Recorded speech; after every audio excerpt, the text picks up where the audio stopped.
بسم اللہ الرحمن الرحیم الحمد للہ وکفی والصلاة والسلام علی عباده الذین اصطفی اما بعد فاعوذ باللہ السمیع العلیم من الشیطان الرجیم بسم اللہ الرحمن الرحیم محترم آج ہم سورۃ الانبیاء 21ویں سورہ جو ہے اس کی آیت نمبر 94 الانبیاء 21ویں سورہ آیت 94 اس سے آغاز کریں گے۔ بسم اللہ الرحمن الرحیم فمن یعمل من الصالحات وهو مؤمن فلا کفران لسعیہ وإنا له کاتبون وحرام علی قریۃ اہلکناها انہم لا یرجعون حتی اذا فتحت یعجوج وماجوج وهم من كل حدب ينسلون واقترب الوعد الحق فإذا هي شاخصة أبصار الذين كفروا يا ويلنا قد كنا في غفلة من هذا بل كنا ظالمين إنكم وما تعبدون من دون الله حسب جهنم أنتم لها واردون لو كان هؤلاء آلهة ما وردوها وكل فيها خالدون صدق الله مولانا العظيم وبلغنا رسوله النبي الكريم ونحن على ذلك من الشاهدين الشاكرين والحمد لله رب العالمين۔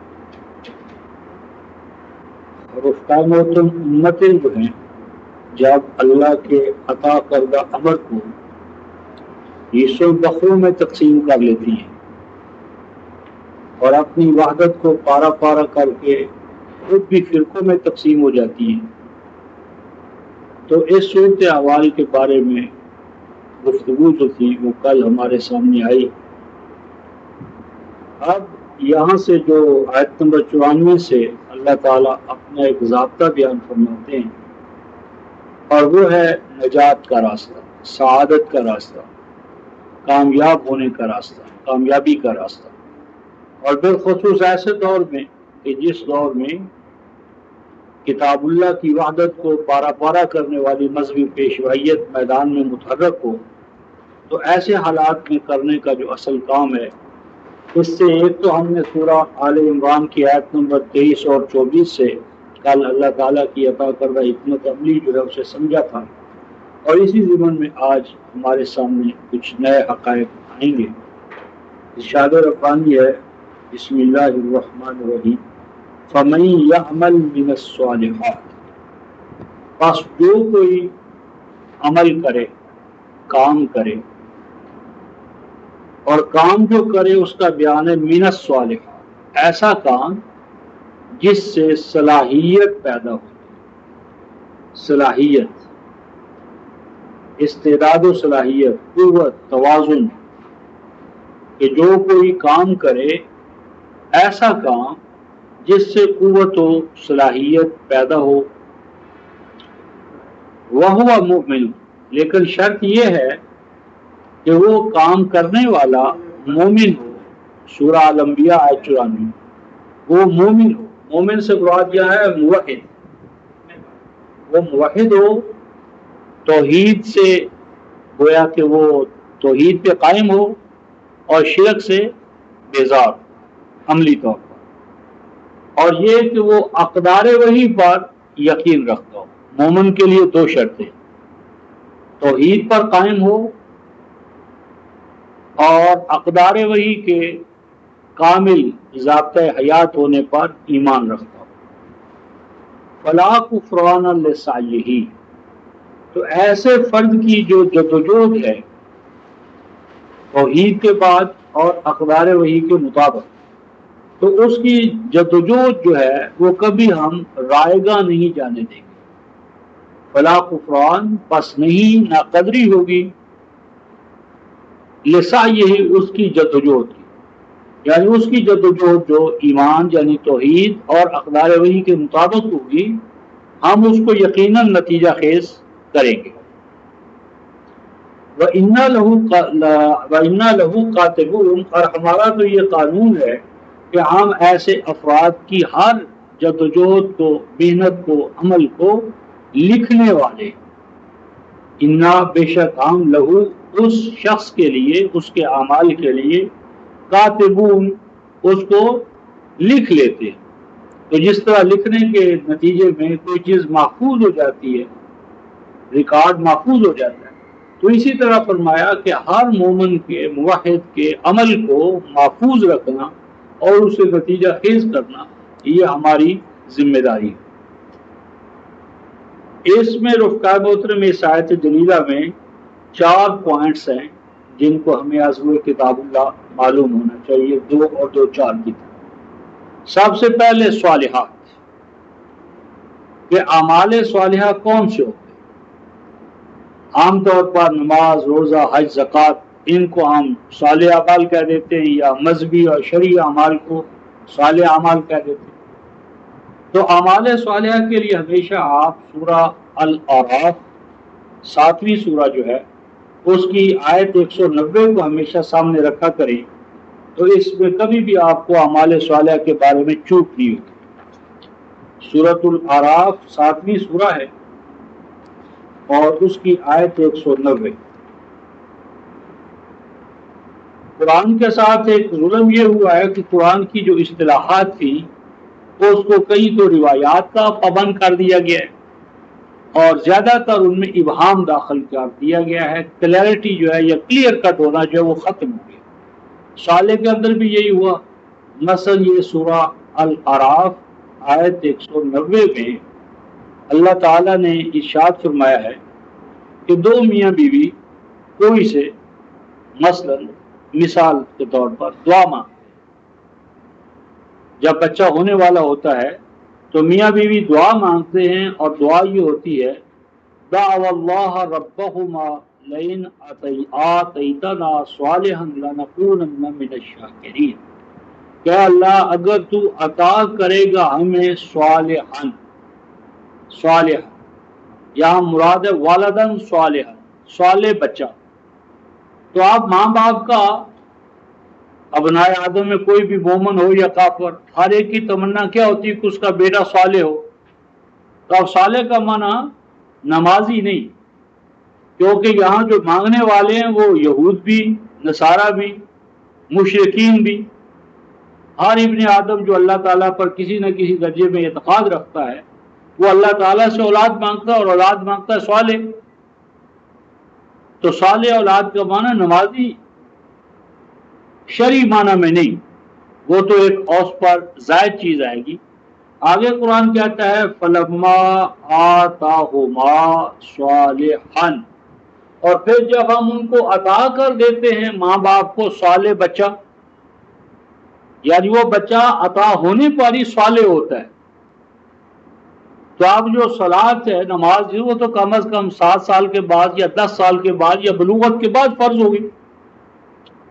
یہی حال دوسری جو مذہبی عبادات ہیں، وہ ان کا بھی بلوغت پر اس کی فرضیت ہوگی، ان اعمال کی یا اعمال عبادت کی، لیکن اس بچے کو اللہ تعالیٰ نے پیدائش کے ساتھ ہی صالح قرار دیے۔ تو یہاں صالح کے 2 معنی ہیں۔ ایک تو یہ کہ اس کی جو باڈی ہے، فزیک ہے، فزیکل جو اس کا اپریٹس ہے وہ متناسب، ان میں توازن ہو اعضاء کے اندر، یعنی سر سے لے کر پاؤں تک جتنے بھی آرگنز ہیں، آرگنز وہ سارے کے سارے ٹھیک ٹھاک ہو، متناسب ہو، کوئی عضو بڑا ہوا نہ ہو۔ تو اعضاء کا متناسب ہونا، یعنی بچے کا یا متناسب الاعضاء ہونا پہلی چیز، اور نمبر 2 اس ظاہرہ کیفیت کے ساتھ دوسری شرط یہ ہے کہ ہر آرگن کا جو فنکشن ہے وہ اس کو انجام دینے والا ہو۔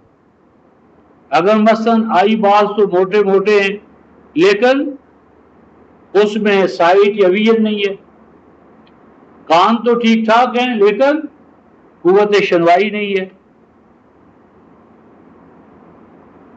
تو اگر کان آرگن کے طور پر ظاہرہ حیثیت میں تو ٹھیک ہے، لیکن شنوائی سے محروم ہے تو صالح نہیں ہوگا۔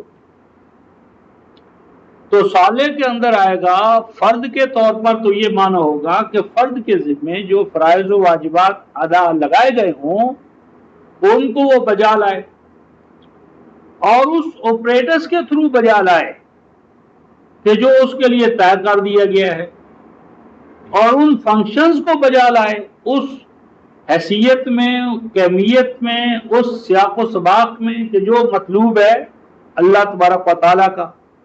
اور اسی طرح فرد پہ جماعت کے ساتھ جڑا ہوا ہو اور جماعتی اعمال کو بھی ویسے ہی بجا لائے جیسا کہ اخبار وحی کا تقاضا ہے۔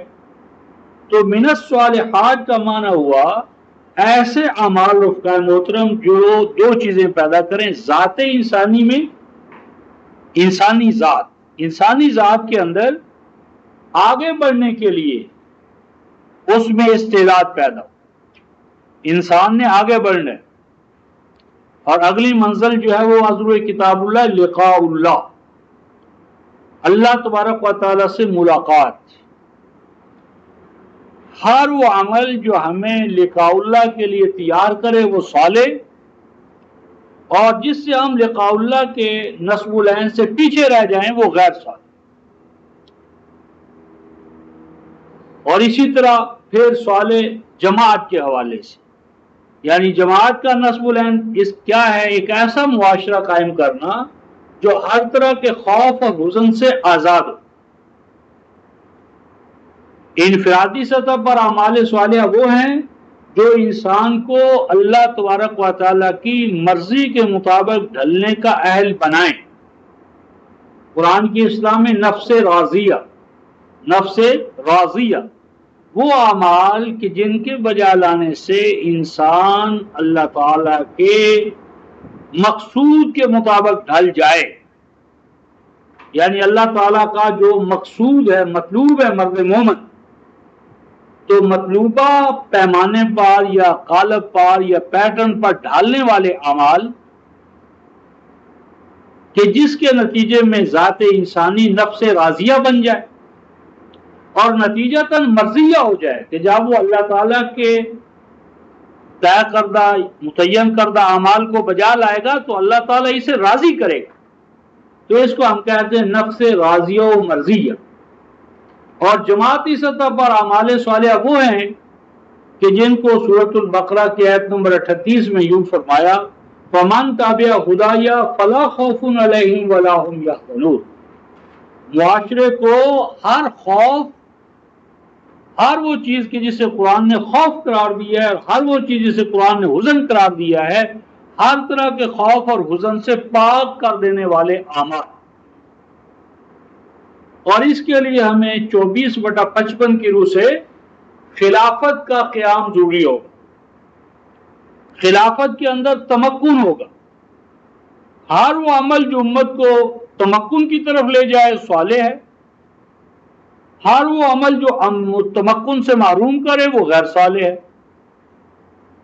اور پھر تیسرا اعمال صالحہ کا دائرہ ہوگا هو الذی ارسل رسولہ بالہدی ودین الحق لیظہرہ علی الدین کلہ، یعنی وہ اعمال کے جو بین الاقوامی سطح پر جو امت مسلمہ کا غلبہ ہے اس غلبے کو پرپیچویٹ کریں اور اس کے راستے میں جو ہنڈرینسز ہیں ان کو دور کریں۔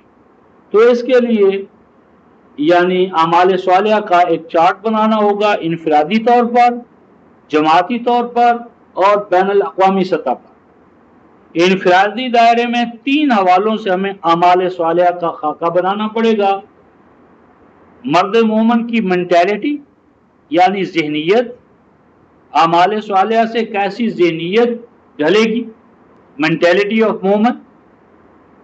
نمبر 2 موریلٹی، اخلاق، مومن کے اندر کون سے اخلاق پیدا کریں گے ہم ان اعمال صالحہ کے ذریعے، اور یہ ذہنیت اور اخلاقی کیفیات ان دونوں کا جامع عنوان ہے ایمان، یعنی ایمان کے عین مطابق اعمال۔ تو اس کا ایک جامع نقشہ انشاءاللہ العزیز قریب میں آپ حضرات کو دوں گا۔ تو اعمال صالح. دوسری چیز فرمائی ہوا مومن، وہ مومن ہو. تو مومن کے حوالے سے مومن کا معنی ہوتا ہے امن عطا کرنے والا. مومن کا معنی ہوتا ہے امن میں آنا اور دوسروں کو امن کی گارنٹی دینا. سورہ الحشر 59 سورہ کی 23ویں آیت میں اللہ تعالیٰ نے اپنے آپ کو مومن قرار دیا. اللہ تعالیٰ کی صفت ہے مومن. تو مومن کا معنی نہیں کہ اللہ کسی اور پر ایمان لائے، بلکہ پوری کائنات کے امن کا ضامن. تو جب مومن کی صفت مومن آئے گی تو اس کا معنی ہے کہ اپنی ذات میں امن پیدا کرنے والا، اپنے معاشرے میں امن کے قائم کرنے کا ضامن، پوری نوع انسانی میں امن کرنے کا ضامن.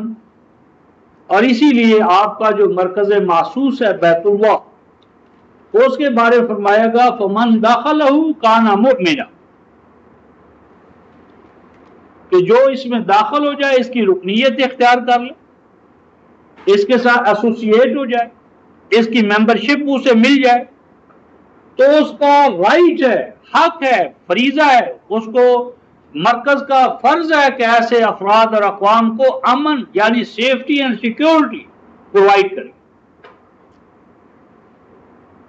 تو مومن امن میں آنے والا، تو داخلی جو کنٹراڈکشنز ہیں ذات انسانی میں ان کو دور کرنا، اور پھر فرد، معاشرہ، ریاست اور بین الاقوامی اجتماع، ان چاروں مدارج کے اندر امن کی شورٹی فراہم کرنا، یہ مومن کا فیض ہے. اس کے لیے 2 شرطیں. نمبر 1 سورہ یوسف آیت 106، 12-106، وَمَا يُؤْمِنُ أَكْثَرُهُمْ بِاللَّهِ إِلَّا وَهُمْ مُشْرِكُونَ. ایمان کے لیے شرط اول یہ ہے کہ ہر طرح کے شرک سے آزاد. ہر وہ ایمان جو شرک سے آلودہ ہوگا وہ عند اللہ ایمان نہیں. ایمان کے لیے شرط ہے کہ وہ شرک سے پاک. اور شرک کے رفقار محترم ماضی ہوئے کتاب اللہ 4 ہیں اس کے مظاہر. اللہ تعالیٰ کی ذات میں کسی کو شریک کرنا، شریک فی الذات. نمبر 2 شریک فی الاختیار، جو اللہ تبارک و تعالیٰ کے اختیارات ہیں، مثلا عالم الغیب ہونا، مختار کل ہونا، مالک الملک ہونا، رزاق ہونا.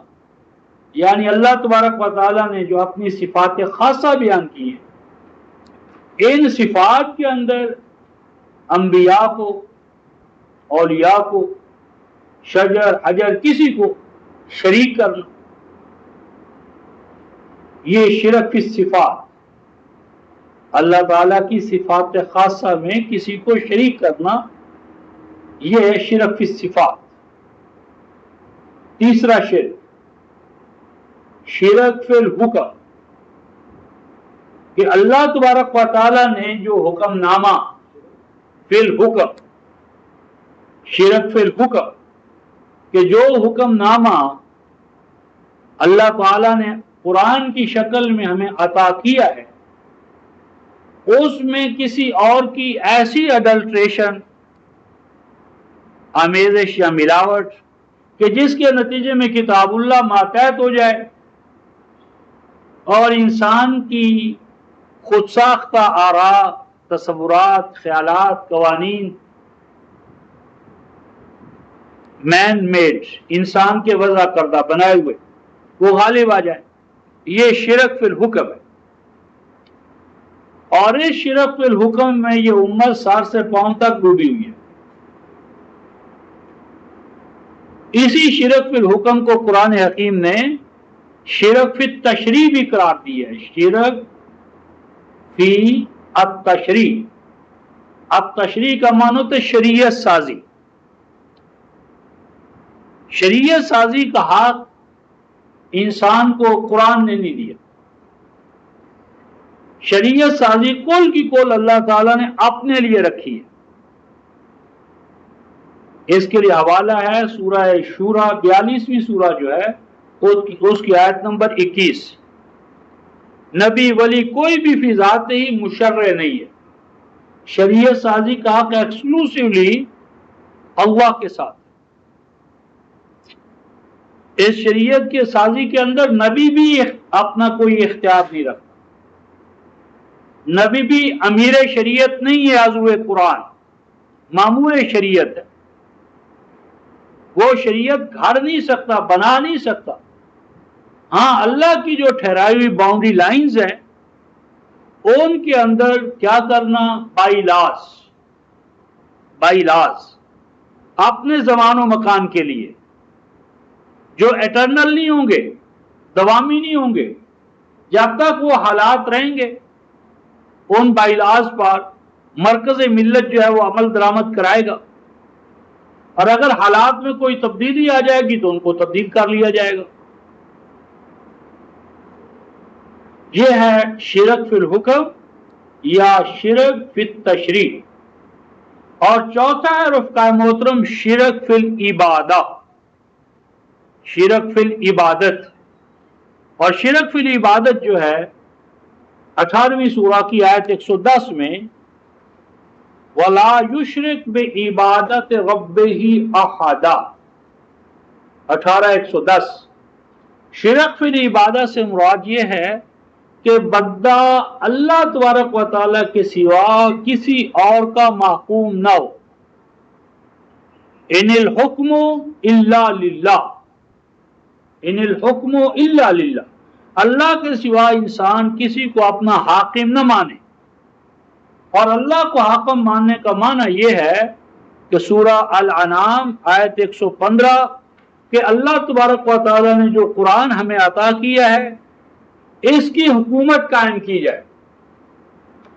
یہ ایک ساورنٹی اللہ کی کتاب کے پاس ہو اور اللہ کی کتاب میں جو ریویلڈ سسٹم آف ویلیوز ہے، نظام اقدار، اسے ایک نظام مملکت کے طور پر اسٹیبلش کیا جائے.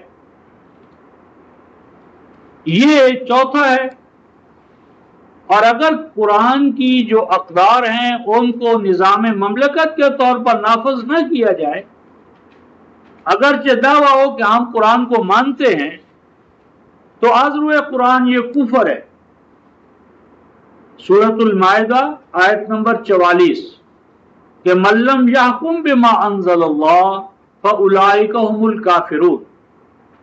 کہ اگر ما انزل اللہ یعنی قرآن پاک پر ایمان تو کہا جائے ہمارا ایمان تو ہے، لیکن عملاً ان اقدار کو نافذ نہ کیا جائے تو یہ عذر قرآن کفر.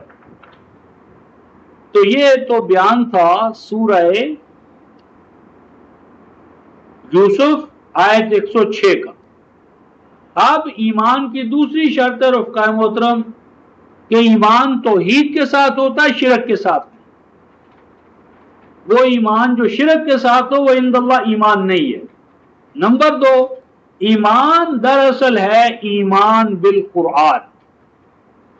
اس کے لیے ہم 47ویں سورہ جو ہے سورہ محمد، اس کی آیت نمبر 2 دیکھتے ہیں. اور اس کی رفقائے محترم آج ہمیں بے پناہ ضرورت ہے، کیونکہ اس کی طرف سے غفلت جو ہے اس کی وجہ سے امت جو ہے وہ آج سر سے پاؤں تک ایک ایسی دلدل میں مبتلا ہو گئی ہے کہ جس سے وہ نکل نہیں سکتی تاکہ وہ اس حقیقت پر ایمان نہ لائے جو اس وقت ہمارے سامنے آ رہی ہے. سورہ محمد 47ویں سورہ آیت نمبر 2. قرآن نے کہا والذین آمنوا، اور وہ لوگ جو ایمان لائیں، لا رہے ہیں یا لائیں گے آگے چل کر اس وقت یا کبھی بھی. وَعَامِلُوا الصَّالِحَاتِ، اور پھر وہ اعمال بھی انجام دیں کہ جن سے صلاحیت پیدا ہوتی ہے، وہ اعمال جو ذات انسانی میں صلاحیت پیدا کرتے ہیں. اس کے بعد فرمایا رفقائے محترم وَآمَنُوا بِمَا نُزِّلَ عَلَى مُحَمَّدٍ. پہلا جو آمنو تھا نا، والذین آمنو، اب اس آمنو کی اللہ تعالیٰ نے تفسیر بیان کی ہے. تفسیر کیا بیان فرمائی ہے کہ آمنوا بما نزل علی محمد، کہ وہ ایمان لائیں، یعنی ایمان لائیں اس چیز پر جو نازل کی گئی ہے محمد صلی اللہ علیہ وسلم، یعنی ایمان بالقرآن. یعنی یوں نہیں قرآن کہتا آمنوا بمحمد، وہ محمد پر ایمان لائیں. محمد پر ایمان لانے کی بجائے اس قرآن پر ایمان لائیں جو محمد صلی اللہ علیہ وسلم پر نازل ہو رہا ہے. یعنی ایک ہے میسج، ایک ہے میسنجر. تو میسنجر اصل نہیں ہے، اس کی حیثیت ایک کیریئر یا کیریج کی ہے. اصل چیز میسج ہوتا ہے. ہمارے ہاں الٹی گنگا بھائی کہ میسنجر کو جو ہے، میسنجر ہی نہیں، اس کے امامے، پگڑیاں، دانت، بال، بلکہ اس کے نواسے کے گھوڑے دلدل، وہ تو ایمان کے مقام پر آ گئے. اور جو جس چیز نے رسول کو رسول بنایا تھا، جس چیز نے رسول کی زندگیوں کو دو حصوں میں تقسیم کیا تھا، وہ کیا تھی؟ نزول وحی، نزول قرآن. تو قرآن بیک گراؤنڈ میں چلا گیا. تو نتیجہ یہ نکلا کہ شخصیت پرستی عبودیت کی حد تک آ گئی، اور سرکار مدینہ کا روزہ اور ان کی جالی اور اس جالی کے ساتھ مجاور اور وہ سارے، وہ تو عظمت کے مقام پر آ گئے. اور جس چیز کا آپ کے اور میرے اوپر جو چیز بائنڈنگ تھی، وہ ساری کی ساری بیک گراؤنڈ میں چلی گئی. تو قرآن غلافوں میں بند ہو گیا، اور جالیوں کے لیے کشش اور جاذبیت ہمارے قلوب و اذہان میں پیدا کر دی گئی. یعنی نبی پاک صلی اللہ علیہ وسلم سے محبت، میں اس کے خلاف نہیں، لیکن میں یہ بتانا چاہتا ہوں کہ اگر نبی پاک صلی اللہ علیہ وسلم ہمارے محبوب ہیں تو ان کا محبوب بھی کوئی اور ہے. میں چاہتا ہوں کہ محبوب رسول کے محبوب کو ہم پکڑیں، اور محبوب رسول کا محبوب ہے قرآن، کہ قرآن کے لیے انہوں نے کون سی قربانی نہیں دی. قرآن اور اس کی توحید، یہ نبی پاک صلی اللہ علیہ وسلم کا محبوب ہے. پس محبوب کے محبوب سے منہ موڑنا اور محبوب کی طرف منسوب چیزوں کو محبوب بنا لینا، یہ دانش مندی نہیں ہے. تو یہ مومن کے حوالے سے ہم دو چیزیں، 106 اور سورہ محمد آیت نمبر 2. اس کے بعد اللہ تبارک و تعالی ارشاد فرماتے ہیں یہاں جو وَهُوَ مُؤْمِن، اس میں صرف یہ نہیں کہ وہ مومن مرد ہو، بلکہ قرآن حکیم نے مومن مرد اور عورت، ذکر اور انثی، دونوں کو ایمان کے دائرے میں یکساں فرائض و واجبات کا اہل گردانا ہے. اس ضمن میں رفقائے محترم میں ایک حوالہ آپ کے سامنے لانا چاہتا ہوں. سورہ آل عمران آیت 195، تیسری سورہ،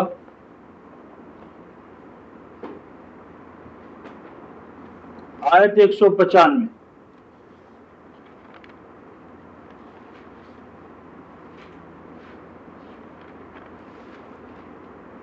یہ دعا ہے رفقائے محترم ایمان والوں کی. انہوں نے رب کے حضور میں دعا کی ہے.